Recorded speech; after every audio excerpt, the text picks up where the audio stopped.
राजनपुर, ये जो इलाके जिधर लोग मुतासर हैं, मैं आज सबसे पहले कहना चाहता हूं कि सारी पाकिस्तानी कौम आपके साथ है। मैंने टेलीथॉन किया, मैंने सोचा कि 3 घंटे का मैं टेलीथॉन करूंगा, चंद करोड़ रुपया इकट्ठा हो जाएगा। लेकिन पाकिस्तानियों, 3 घंटे से भी कम वक्त पे पाकिस्तानियों ने 550 करोड़ रुपया जमा किया मुतासरीन के लिए। हम वो पाकिस्तानी कौम है जिसे खौफ खुदा है, जो नबी सल्लल्लाहु अलैहि वसल्लम की उम्मत है। ये वो कौम है, ये वो कौम है जो समझती है कि अपनी आखिरत को बेहतर करने के लिए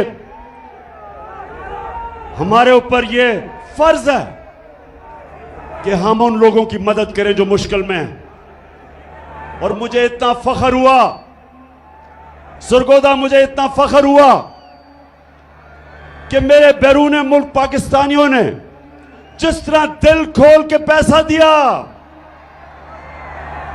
550 करोड़ रुपया सिर्फ 3 घंटे के वक्त में उन्होंने पैसा जमा कर दिया। और मुझे इतने पैगाम आए कि इमरान खान, हम कोशिश करना चाहते थे लेकिन वो लाइनें ही सारी भरी हुई थी, ब्लॉक हुई थी। और मुझे आहिस्ता आहिस्ता अंदाजा हुआ कि अगर हमारे पास वक्त होता और वो टेलीफोन लाइंस खुली होती तो 5.5 अरब रुपया मजीद और जमा हो जाता। लेकिन फिक्र ना करो, मैं इंशाअल्लाह अब ये पैसे भी इकट्ठे करूंगा। प्रोग्राम बना रहा हूं कि किधर किधर हमने सबसे ज्यादा जरूरत है और पैसा खर्च करें। और मैं अपनी सारी कौम को भी आज दावत देता हूं कि जो भी मदद करना चाहे दुखी इंसानियत की, तो इंशाल्लाह हम एक कंट्रोल रूम बनाएंगे और जो हमें कॉल करेगा हम बताएंगे कि ये फलानी जगह है, डीजी खान, उधर आप मदद कर सकते हैं। या सिंध के अंदर, सिंध में तो सबसे ज्यादा नुकसान हुआ, तो उधर हम लोगों को भी बताते रहेंगे कि कैसे हम अपने जो सैलाब मुतासरीन हैं इनकी मदद कर सके। लेकिन एक अच्छा, आईएसएफ, अभी आपने चुप करके सुनना है मेरी बात। आईएसएफ में डिसिप्लिन चाहिए मुझे। अच्छा जी, अब मैं वो इलेक्शन कमिश्नर सिकंदर सुल्तान, अगर ये सुन रहे हो तो तुम्हें पहली दफा अंदाजा हुआ कि फॉरेन फंडिंग क्या होती है। अब पता चला कि इमरान खान को फॉरेन फंडिंग में किसी तरह डिस्क्वालीफाई कर दो। ये देखी थी फॉरेन फंडिंग, ये ज्यादा पैसा बैरून मुल्क पाकिस्तानियों ने भेजा हमें, और ये वो पाकिस्तानी हैं। इंशाअल्लाह मैं आज अपनी सारी कौम के सामने कहना चाहता हूं कि इंशाअल्लाह एक दिन मैं अपने बैरून मुल्क पाकिस्तानियों को इकट्ठा करूंगा, और जो हमारा बैरूनी कर्जा है, जिसकी वजह से हमें आईएमएफ की गुलामी करनी पड़ती है, जिसकी वजह से हाथ फैलाने पड़ते हैं लोगों, मुल्कों के सामने कि जी हमें पैसा दे दो, इंशाअल्लाह बैरून मुल्क पाकिस्तानियों को मैं मोबिलाइज करूंगा, ऐसी स्कीम्स लेके आऊंगा।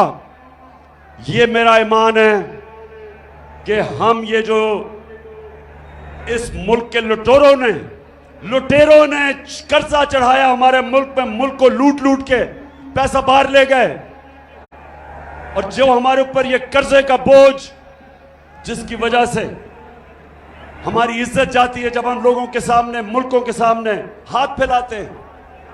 ये बैरून मुल्क पाकिस्तानी इंशाअल्लाह हमारी मदद करेंगे कर्जा उतारने के लिए, और इस कौम को अपने पैर पे खड़ा करके एक खुददार कौम बनने के लिए।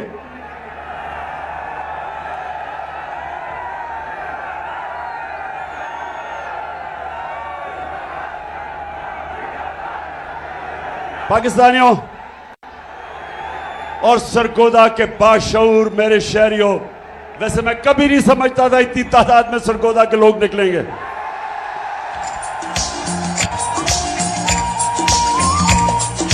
मैं भी पाकिस्तान हूँ, तू भी पाकिस्तान है।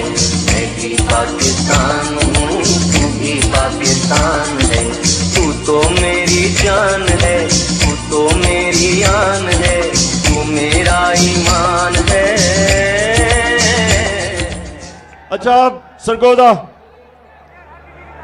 पहले मैं आपसे एक संजीदा बात करना चाहता हूं। सरगोदा और मेरे पाकिस्तानियों जो सुन रहे हो, ये याद रखना कि हमारा मुल्क कभी एक अजीम मुल्क नहीं बन सकेगा जब तक पाकिस्तान में हम एक इंसाफ का निजाम नहीं कायम करते। हजरत अली रज़ी अल्लाह ताला ने कहा था कि कुफर का निजाम चल जाएगा, कुफर का निजाम चल जाएगा, लेकिन जुल्म और ना इंसाफी का निजाम नहीं चल सकता। आज अगर हमारा मुल्क एक अजीम कौम नहीं बना तो उसकी सबसे बड़ी वजह यह कि हमारे मुल्क में जुल्म का निजाम है। ताकतवर के लिए एक कानून, कमजोर के लिए दूसरा कानून। छोटा चोर चोरी करे तो जेल में, और बड़ा डाकू चोरी करे तो वो मुल्क का वजीर आजम बन सकता है। मेरे नबी सल्लल्लाहु अलैहि वसल्लम ने तकरीबन 1500 साल पहले कहा था कि तुम्हारे से पहले बड़ी कौमें तबाह हुई, जिधर ताकतवर जब जुर्म और चोरी करता था उसको नहीं पकड़ा जाता था, सिर्फ छोटे चोरों को जेलों में डाला जाता था। मैंने जब 8-9 दिन जेल में गुजारे, अपनी आजाद अदलिया के लिए मुझे जेल में डाला गया। मैं वाहिद लीडर था जिसको आजाद अदलिया के लिए जेल में डाला गया। तो जब 8 दिन मैंने जेल में गुजारे, और वो थी भी डीजी खान की जेल, आप यकीन करें एक अमीर चोर मुझे नहीं नजर आया, सारे गरीब नजर आए। सारे बेचारे गरीब, छोटे, भैंस चोरी, साइकिल चोरी और ये चोरी वो जेलों में। और जो मुल्क के बड़े बड़े डाकू थे, जब मैं असेंबली गया तो मुझे असेंबली में नजर आए।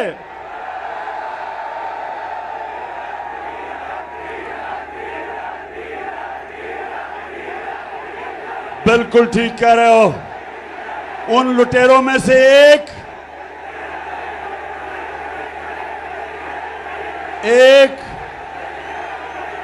हाँ, एक डीजल भी था। लेकिन दो बड़े बड़े लुटेरे खानदान, जरदारी खानदान और शरीफ खानदान,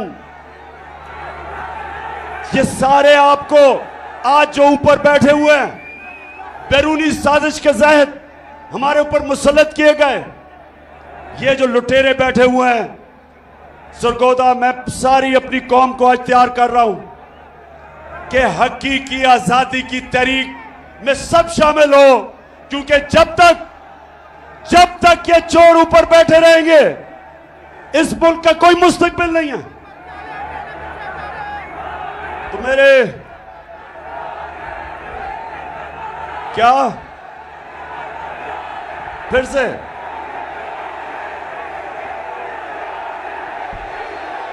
इसको तो रोक लो, तब्दीली आई रे, तब्दीली आई रे, तब्दीली आई रे। भूखा लगर का देता है दुहाई रे, तब्दीली आई रे। अच्छा सरगोदा, बैरूनी साजिश हुई, अमेरिका को अपने गुलाम चाहिए थे, चेरी ब्लॉसम जूते पॉलिश करने वाला हाजिर हो गया, साथ डीजल तो पहले ही तैयार बैठा था, और उसके बाद जो इस वक्त इस मुल्क की सबसे बड़ी बीमारी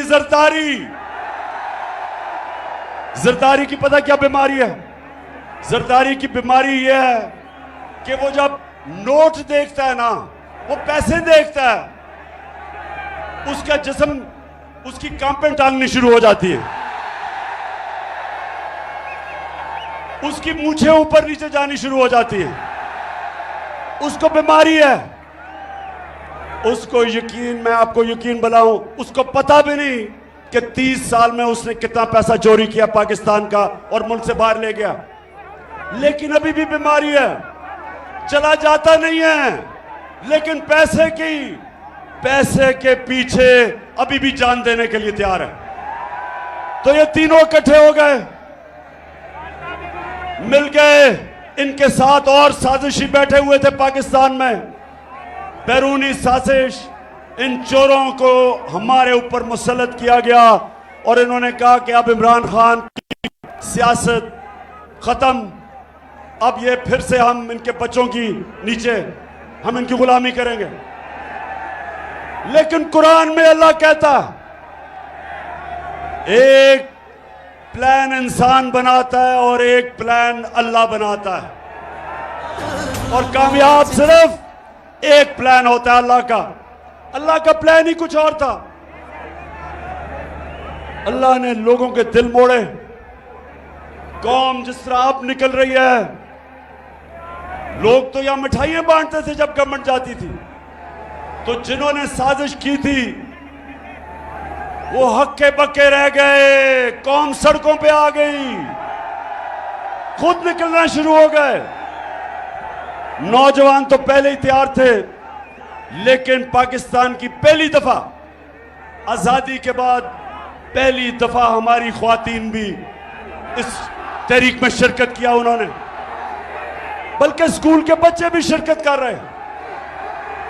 तो उसके बाद इन्होंने जुल्म किया हमारे पे, 25 मई को इन्होंने हमारे पे जुल्म किया। इन्होंने पुलिस और रेंजर्स ने फैमिलीज के ऊपर, ख्वातीन के ऊपर इन्होंने जिस तरह की शेलिंग की, खौफ फैलाया, FIRs काटी मेरे ऊपर, मैं तो भूल ही गया हूं कितनी FIR है, कोई 17 तो कट चुकी है। इन्होंने समझा कि अब ये डर के बैठ जाएंगे। इनको बताया गया कि ये तो जी मम्मी डैडी हैं, ये तो खड़े ही नहीं हो सकते। तो पहला झटका पड़ा इनको जब 17 जुलाई को पंजाब का इलेक्शन आया, बाय इलेक्शन। हर हरबा इस्तेमाल किया, इलेक्शन कमीशन ने पूरा जोर लगाया, धांधली के रिकॉर्ड तोड़े, पुलिस का इस्तेमाल किया।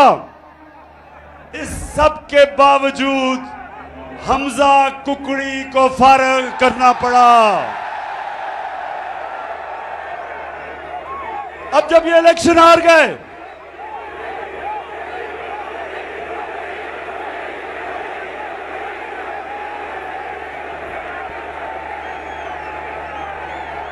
अच्छा अब सुने जरा, इलेक्शन हार गए, कैंपेन टांगनी शुरू हो गई, खौफ आना शुरू हो गया कि अगर इलेक्शन करवाएंगे तो फिर क्या होगा। 2/3 अक्सरियत इनके सामने आनी शुरू हो गई। इन्होंने फिर एक और प्लान बनाया, सरगोदा पता क्या प्लान बनाया? किसी तरह इमरान खान को फारिग किया जाए, किसी तरह इसको इलेक्शन से टेक्निकली नॉकआउट किया जाए, क्योंकि इनको ये तो समझ आ गई कि इलेक्शन के अंदर तो इनसे जो होगा वो पंजाब के बाय इलेक्शन से भी बुरा होगा। तो तब साजिशें दूसरी शुरू हुई पहली साजिश थी हुकूमत कराने की। दूसरी साजिश शुरू हो गई कि इमरान खान को रास्ते से हटाया जाए। एक ये भी मंसूबा बना, बंद कमरों में फैसला हुआ, बंद कमरे में, कि इमरान खान को मुकम्मल तौर पे साइड पे कर दिया जाए। अल्लाह का करम है, मुझे पता चल गया। मैंने एक टेप बनाई हुई है, महफूज जगह पे रखी हुई है।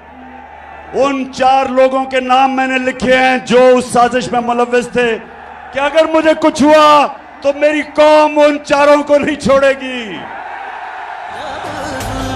सितम के कोहे गरा रूई की तरह उड़ जाएंगे।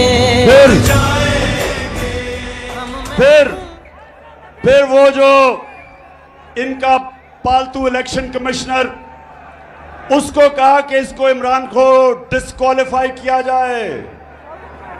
फॉरेन फंडिंग, और फॉरेन फंडिंग तो देख ही लिया थी परसों रात को कि फॉरेन फंडिंग होती क्या है। और उसके बाद तोशाखाना, और इंशाल्लाह मैं चैलेंज करता हूं कि तोशाखाना का केस सुना जाए, ओपन हेयरिंग में सुना जाए। और जब मेरा केस सुना जाए, और मुझे पता है कि उस केस में ये जो कोशिश कर रहे हैं जलील होंगे, लेकिन मैं चाहता हूं उसके बाद हर कोई जिसको तोशाखाना से गिफ्ट्स मिली हैं सबका सुना जाए, जरदारी का भी, शरीफ का भी, यूसुफ रजा का भी, और सारी कौम को पता चल जाएगा, दूध का दूध पानी का पानी हो जाएगा। वो हो गया 2। फिर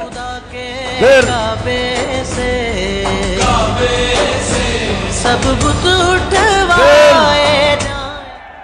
फिर इन्होंने एक और चीज सोची कि किसी तरह इमरान खान को जेल में डाला जाए।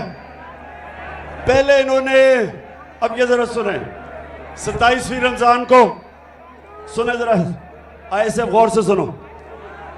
27वीं रमजान को हम शब दुआ बना रहे थे। हम अल्लाह से दुआ मांग रहे थे अपने मुल्क के लिए। हमें क्या पता था कि उस दिन चेरी ब्लॉसम और ये अपनी टीम लेके मदीना चला जाएगा, हमें तो पता ही नहीं था। जब शब दुआ खत्म हुई तो पता चला कि मदीना में इनको चोर चोर के नारे लग गए।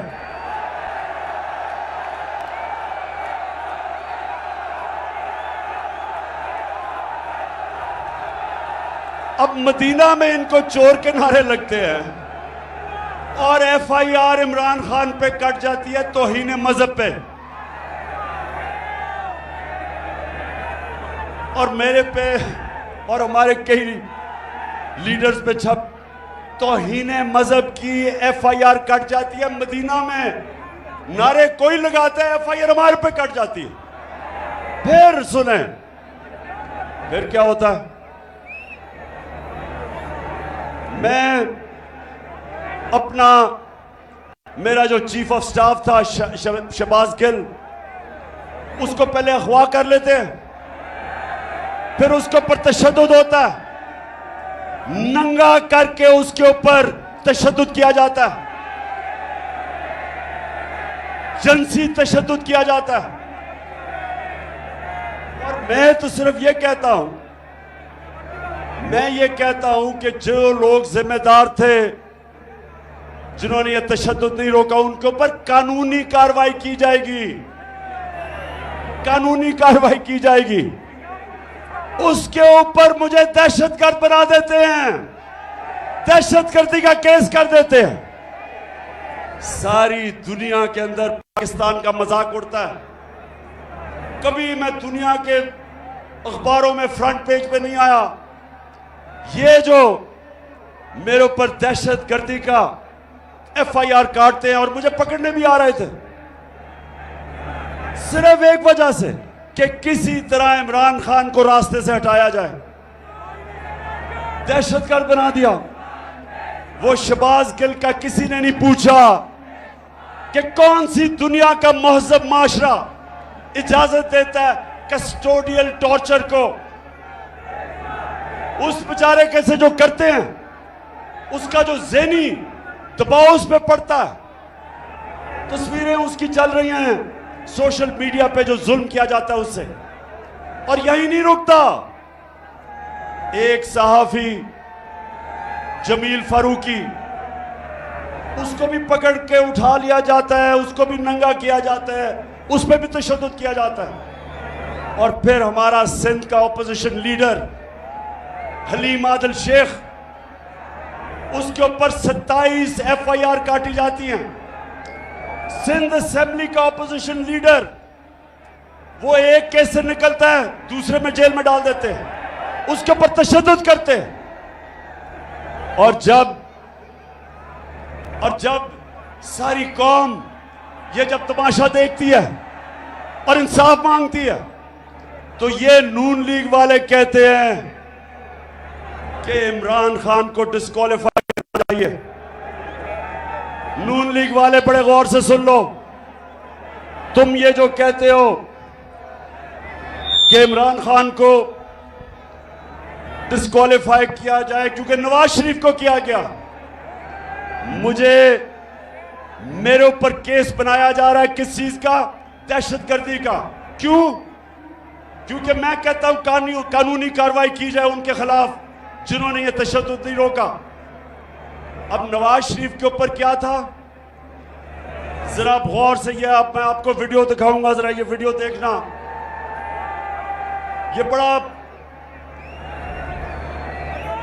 ये वो वीडियो देखेंगे आराम, एक अभी अब रोको, ये जो वीडियो मैं ताकि देखना आप खुद अपनी आंखों से देखें कि इस मुल्क से हो क्या रहा है। नवाज शरीफ 3 दफा मुल्क का प्राइम मिनिस्टर था, 3 दफा।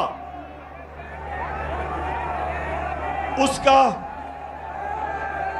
4 महंगे तरीन लंदन के अंदर अरबों रुपए के ये महल खरीद लेता है, लंदन के सबसे महंगे इलाके में।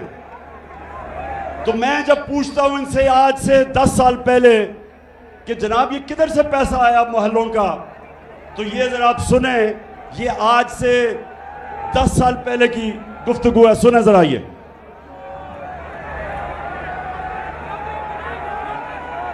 प्रॉपर्टी आप ले सकते हैं क्योंकि आपने मे फेयर के अंदर जो आपकी 4 अपार्टमेंट्स हैं उनकी 1 अरब से ज्यादा, 1 अरब रुपए से ज्यादा उनकी कीमत है। अब 4.5 अरब तक पहुंच गई है उनकी कीमत। आपने अपनी जो टैक्स में टोटल आमदनी बताई है 94 में 1.5 लाख रुपए है। मुझे ये बताएं कि आपने अरबों रुपए की मे फेयर में प्रॉपर्टी खरीदी कैसे? एक मिनट, अब ये 10 साल पहले था, ये 10 साल पहले था। अब इसके जवाब में शहबाज शरीफ चेरी ब्लॉसम का बेटा, अब ये सुने, ये सलमान शहबाज क्या कह रहे हैं, जरा ये सुने आप। बात ये है कि जिन अरबों रुपए की मे फेयर की प्रॉपर्टीज की ये बात कर रहे हैं, ये तो पहले पता नहीं है। बताएं कौन सी प्रॉपर्टीज है, लाएं, दिखाएं, उसका कोई प्रूफ लाएं। बात ये है कि सुन लिया, कहता किधर है ये प्रॉपर्टीज, लगाएं, बताएं, सबूत दें। अब ये जरा मरियम बीबी जिनको सच बोलने में बड़ा मुश्किल पड़ती है, ये जरा ये सुन लें। इस तरह मुझे लगा कि आप लोगों को बेवकूफ नहीं बना सकते। मेरी सेंट्रल लंदन में प्रॉपर्टीज तो दूर की बात है, मेरी पाकिस्तान में भी कोई प्रॉपर्टी नहीं है। मैं अपने वालिद के साथ है और मुझे समझ नहीं आई कि मेरी और मेरी वालदा की और बहन भाइयों की प्रॉपर्टीज ये कहाँ से निकाल के ले आए हैं। मेरे नाम पाकिस्तान में कोई प्रॉपर्टी नहीं है, ये तो इंग्लैंड की बात है। हाय अल्लाह, कोई प्रॉपर्टी किधर से आएगी? मुझे तो एहसास प्रोग्राम में डाल दो, मेरे पास तो है ही कुछ नहीं। मरियम बीवी, वैसे मैं ये बताऊं, जितने सीधे मुंह से आप झूठ बोलती है मैंने कभी किसी को नहीं सुना। अच्छा जी, आप जरा अब ये सुन लिया आपने। अब ये थी चीजें आज से 8 साल पहले, ये जबकि कोई प्रॉपर्टी नहीं है। अब इनको नहीं पता कि अल्लाह अल हक है, सच का खुदा है, उसका वादा है कि कोई दुनिया में नहीं जाएगा जब तक सच सामने नहीं आता। तो अब जरा ये देखें कि पीछे हुआ क्या। नवाज शरीफ, मरियम नवाज, हसन नवाज और हुसैन नवाज के बैरून मुल्क खुफिया असासों का इंकशाफ। पनामा लीक्स ने बैरून मुल्क खुफिया दौलत का भांडा फोड़ दिया।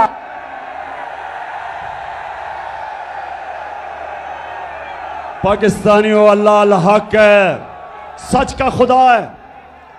तो ये झूठ सुनिया पहले आपने कि लंदन तो छोड़ें, पाकिस्तान में मेरी बेचारी की कोई प्रॉपर्टी नहीं है। अब ये इंटरनेशनल इंकशाफ हो जाता है। बड़े बड़े दुनिया में सियासतदान पकड़े जाते हैं जिन्होंने अपने मुल्क से पैसा लूट के बाहर रखा हुआ था, वो पकड़ा जाता है। अच्छा, अब जब ये पकड़ा जाता है तो मरियम बीबी के भाई साहब अल्हम्दुलिल्लाह क्या कहते हैं? मैं इस बात को तस्लीम करता हूँ कि अल्हम्दुलिल्लाह पाक लेन के ऊपर जो अपार्टमेंट्स हैं वो अल्हम्दुलिल्लाह हमारे हैं। मैं इस बात को तस्लीम करता हूँ कि उनको ऑफशोर कंपनीज नेस्कॉल लिमिटेड और नीलसन लिमिटेड जो है उनको ओन करती हैं। और मैं आपको ये भी अर्ज करता हूँ उनको होल्ड कर रही है इस वक्त मरियम नवाज शरीफ, मेरी हमशीरा जो है। यहाँ अब हुसैन ये कह रहे हैं कि जब वो कह रही थी ना कि मेरी तो लंदन छोड़े पाकिस्तान में भी प्रॉपर्टीज, ये 4 अरबों रुपए के बड़े महलात इनकी मालिका मरियम नवाज थी। अब मरियम नवाज के पास तो पैसा ही नहीं था। पैसा किधर से आना था? किधर से आना था पैसा? बताओ, पैसा किधर से आना था? आपसे आना था। कौम का पैसा चोरी करके ये प्रॉपर्टीज खरीदी गई। तो नून लीग वालों, मेरे से नवाज शरीफ का मुआवजा ना करो। मैंने 20 साल बाहर कमाई की, सारा पैसा सब कुछ बेच के, सारा मेरा पैसा जीना मरना पाकिस्तान में है। मेरी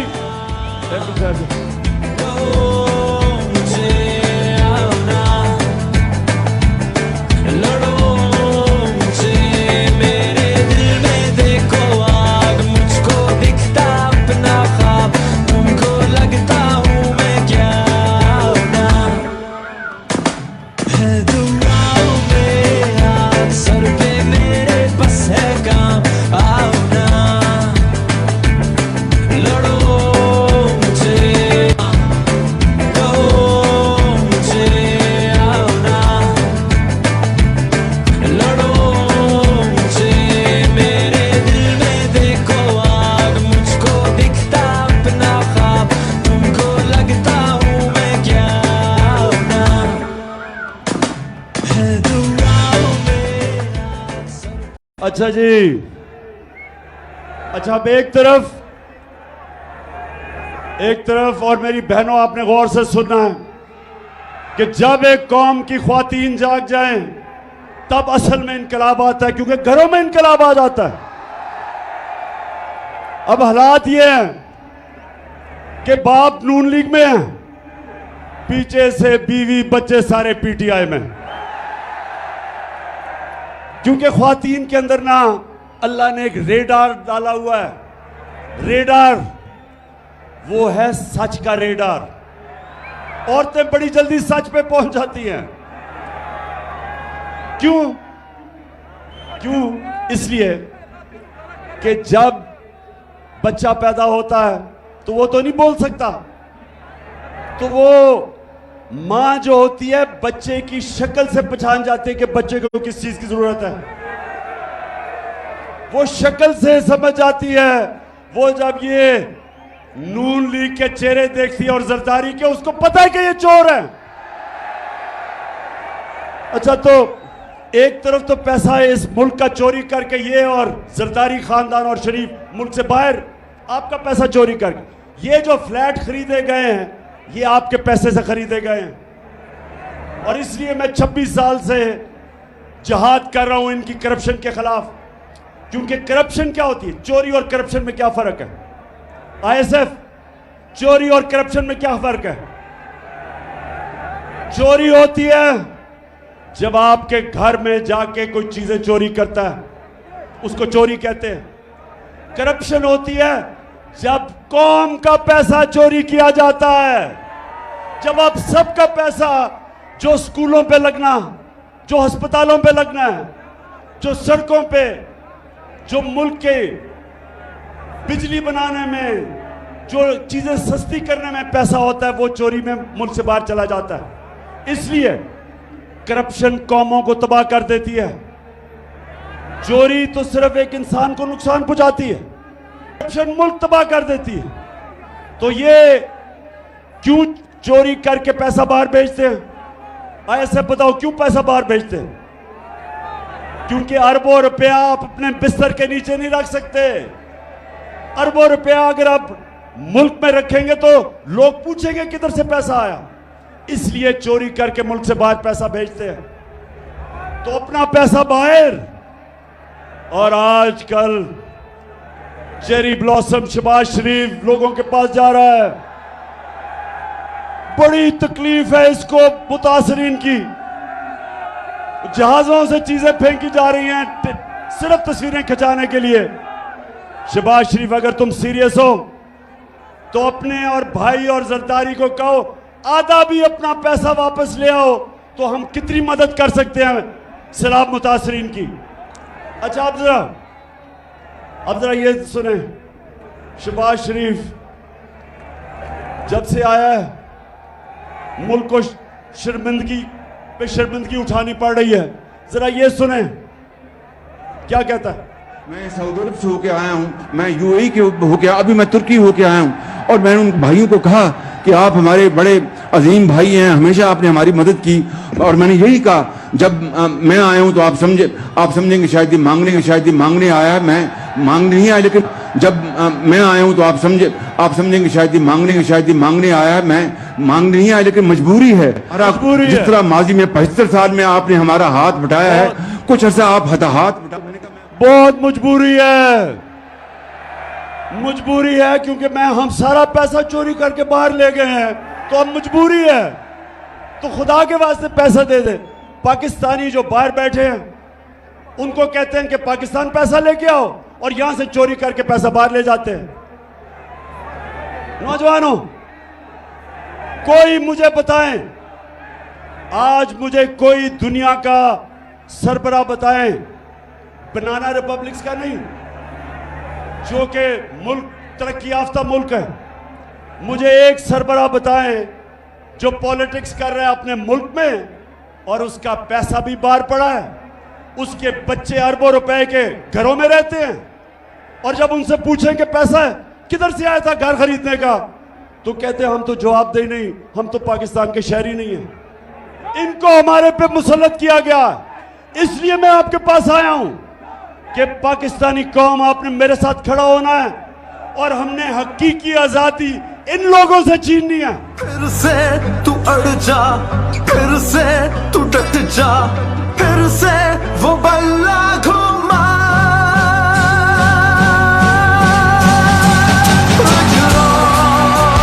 कदम बढ़ा,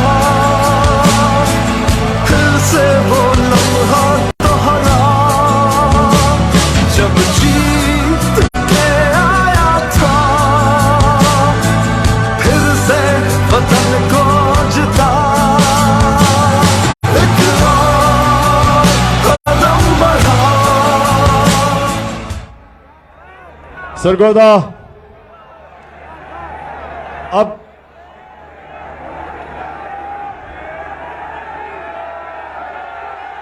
डीजल, अच्छा मैं अब डीजल पे आरे लगाऊं। जब इन्होंने साजिश करके हमारी हुकूमत गिराई, सुने जरा, जब साजिश करके हमारी हुकूमत गिराई गई, जो हुकूमत पब्लिश करती है इकोनॉमिक सर्वे ऑफ पाकिस्तान, जो हुकूमत बताती है कि एक साल में क्या माशी कारकर्दगी हुई, ये सारी एक किताब में लिखी जाती है जिसको कहते हैं इकोनॉमिक सर्वे ऑफ पाकिस्तान। ये इस हुकूमत ने शाया किया।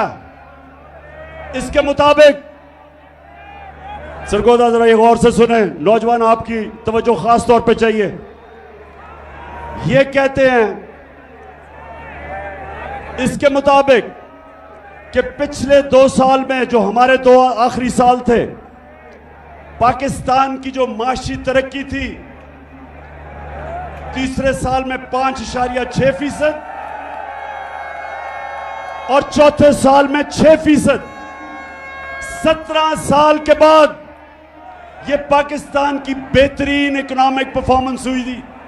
हमारी माशी कारकर्दगी 16 साल के बाद हुई इस सतह पे। कोरोना के बावजूद, जिसने सारी दुनिया में तबाही मचाई, हमारी एक्सपोर्ट्स, जिससे मुल्क में असल तौर पे दौलत में इजाफा होता है, वो रिकॉर्ड पे थी। बैरून मुल्क पाकिस्तानियों ने जो रेमिटेंसेस भेजी, वो रिकॉर्ड थी। हमारी जो टैक्स कलेक्शन, जो हम आपके ऊपर खर्च कर सकते थे, वो रिकॉर्ड थी। हमारी 4 फसलें 2 साल रिकॉर्ड पैदावार हुई। हमारे किसानों के पास सबसे ज्यादा पैसा आया पिछले 2 सालों में। और हमने, इसके बावजूद कि हम IMF के प्रोग्राम में थे, हमने पूरी कोशिश की कीमतें नीचे रखने की। जो हमारे दौर में महंगाई थी, जिसको कहते हैं SPI सेंसिटिव प्राइस इंडेक्स, जो आम आदमियों के लिए महंगाई होती है, जो खाने पीने की चीजें, बिजली, गैस वगैरह, हमारे दौर में वो था 17 से 18%। आज आप जानते हैं वो कितना है महंगाई, 4 महीनों में किधर से किधर गई। हम जब छोड़ के गए थे तो 17 और 18% के बीच में थी। सरगोदा आज 45% से ऊपर चली गई है। 3 गुना महंगाई बढ़ गई है। आज जो बिजली के बिल देने आए थे लोग, पूछे जिन्होंने बिजली के बिल दिए हैं, जरा हाथ खड़ा करके बताएं बिजली के बिल दिए हैं। बताएं मुझे कि जब बिजली के बिल दे रहे थे तो 2 गोलियां डिस्प्रिन की भी साथ खानी पड़ी, धचका पड़ा। और ये वो लोग थे जो कह रहे थे कि इमरान खान ने बड़ी महंगाई की।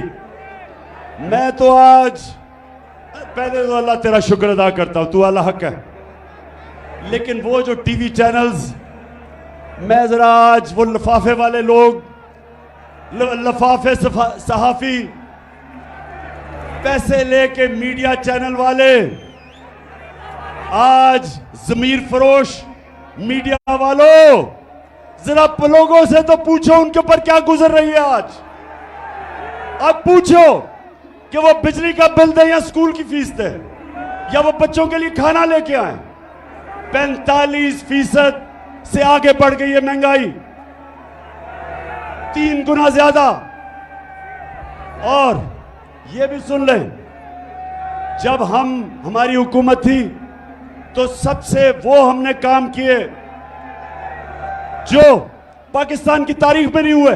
हम हेल्थ कार्ड लेके आए, हेल्थ इंश्योरेंस हर खानदान को, पंजाब में और पख्तूनख्वा में हर खानदान को 10 लाख रुपए का हेल्थ इंश्योरेंस, कि किसी भी अस्पताल में जाके इलाज करवा सकते थे। पहली दफा आम आदमी प्राइवेट महंगे अस्पतालों में इलाज करवाता था। मेरे दोस्त डॉक्टर्स हॉस्पिटल वाला कहता आज से 4 महीने पहले कि इमरान खान, ये पहली दफा हमने आपकी हेल्थ इंश्योरेंस पे एक आम किसान का हार्ट ऑपरेशन किया, पहली दफा। तो ये कभी पहले नहीं हुआ। हेल्थ इंश्योरेंस एहसास प्रोग्राम हम लेके आए। हमने सूद के बगैर कर्जे दिए गरीबों के लिए, 20 लाख खानदानों के लिए, कि हमने उनके घरों के लिए सूद के बगैर कर्जा दिया। पूरी कोशिश थी नीचे से लोगों को ऊपर उठाया जाए। इसके बावजूद कि हम IMF प्रोग्राम में थे, महंगाई रोकी हमने, दुनिया में महंगाई थी। तो मैं आज पूछता हूं कि वो जिन्होंने साजिश की, आज बताएं कि जो पाकिस्तान का हाल है, कौन जिम्मेदार है इसका? कौन जिम्मेदार है?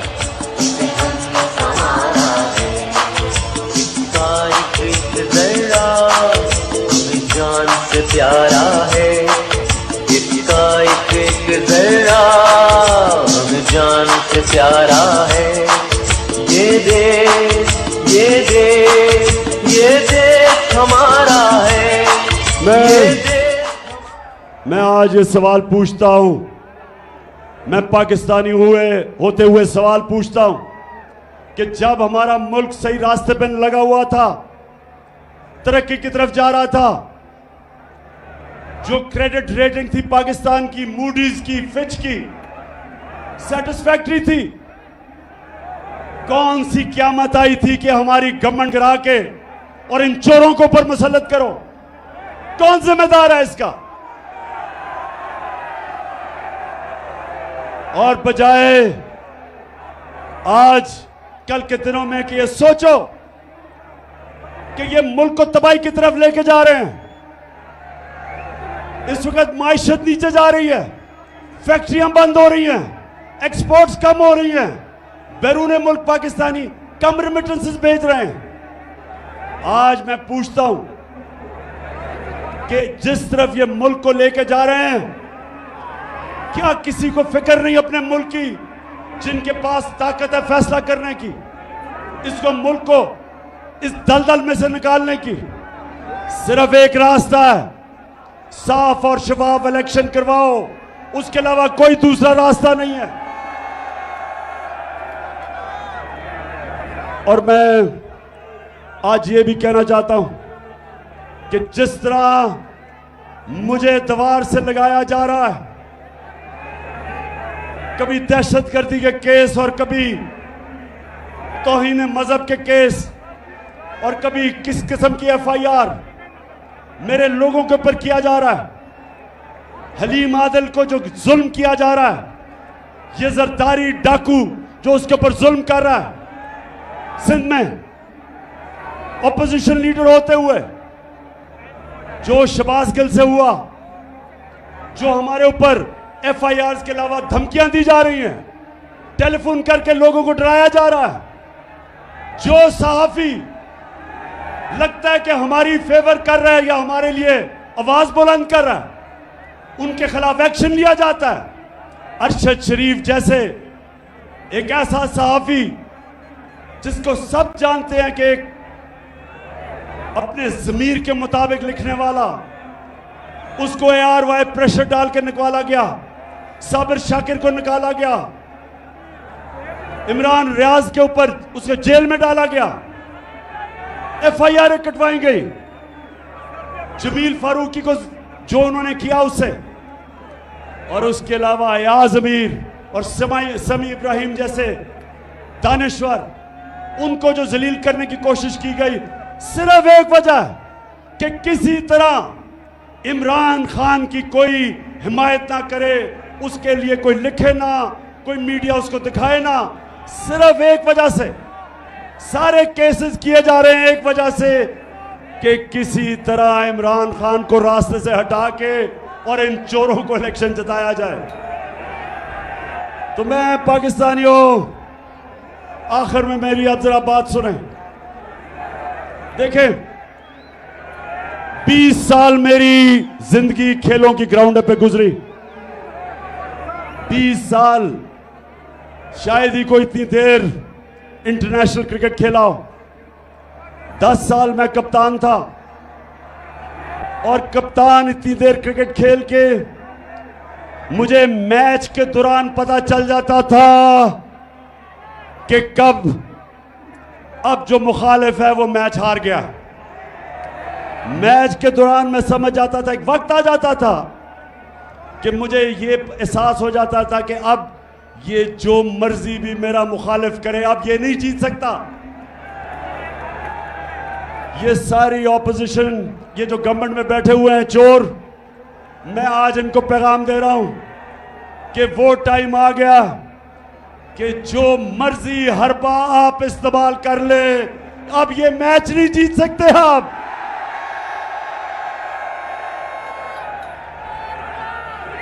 मैच अब एक ही तरफ जाएगा। जितना आप दबाएंगे मेरी पार्टी को, उतना ज्यादा ऊपर उठेगी।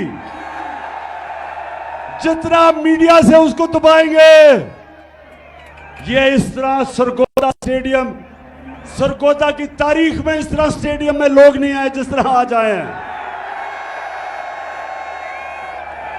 जो मर्जी कर ले, ये मैच अब हार गए। अब आप जो भी करेंगे मुल्क को नुकसान पहुंचाएंगे।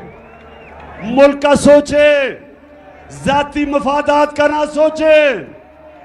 जो अपने छोटे छोटे फायदे सोच रहे हैं, मुल्क को नुकसान पहुंचा रहे हैं। कौम का सोचे, 22 करोड़ पाकिस्तानियों का सोचो। ये लोगों का मुस्तकबिल, अपने बच्चों का मुस्तकबिल, इनके मुस्तकबिल का सोचो। और जब आप सोचेंगे इनका मुस्तकबिल ये जरदारी, डाकू और डीजल और शहबाज शरीफ की तरह के चोरों के साथ इनका मुस्तकबिल नहीं है। इनका मुस्तकबिल है कि कौम साफ और शफाफ इलेक्शन से फायदा खुद फैसला करे कि कौन सी क़यादत इस कौम को चाहिए। और यही एक रास्ता है। और ये जितना भी मुझे दीवार से लगाएंगे, याद रखें कि मैं तो वो कप्तान हूं। जितना आप मुझे दीवार से लगाएंगे, मैं तो और लड़ूंगा, मैं तो और मुकाबला करूंगा। और यही ना हो जाए कि मुझे इतना आप दीवार से लगाएं कि मैं सारी कौम के सामने उन सारी लोगों की शक्लें रख दूं जिन्होंने अपने मफादात के लिए इस मुल्क को इस मुश्किल में डाला है। मुझे उधर तक ना धकेलो। 4 महीने से मैं सब्र कर रहा हूं। मैं अपने मुल्क के लिए सब्र कर रहा हूं। मेरे लिए इस वक्त कौम मेरे साथ खड़ी है। गिलगित बल्तिस्तान में तहरीक इंसाफ, पख्तूनख्वा में तहरीक इंसाफ, पंजाब में, आजाद कश्मीर में, तो मैं जब चाहूं इस्लामाबाद को बंद कर सकता हूं। लेकिन अपने मुल्क के लिए नहीं कर रहा, माशी हालात की वजह से नहीं कर रहा। और अब सैलाब आ गए। लेकिन मैं फिर से आखिर में कहता हूं, मुझे उधर तक ना धकेलो। मैं वो हूं, वो जितना आप कोशिश करेंगे मुझे प्रेशर में लाके, डरा के, धमका के, FIRs काट के, मैं उतना और जोर से आपका मुकाबला करूंगा। सरगोदा, मैं आपको आज दिल से शुक्रिया अदा आपका करता हूं, जो आज आपने जिस जुनून से यहां इस गर्मी में आप आए। मैं अपनी सारी सरगोदा की टीम, आमिर कियानी प्रेसिडेंट यहाँ के, और जितने मेरे MPs, मेरी टीम, मैं आज आप सबको मुबारक देता हूं जबरदस्त जलसे की। पाकिस्तान जिंदाबाद।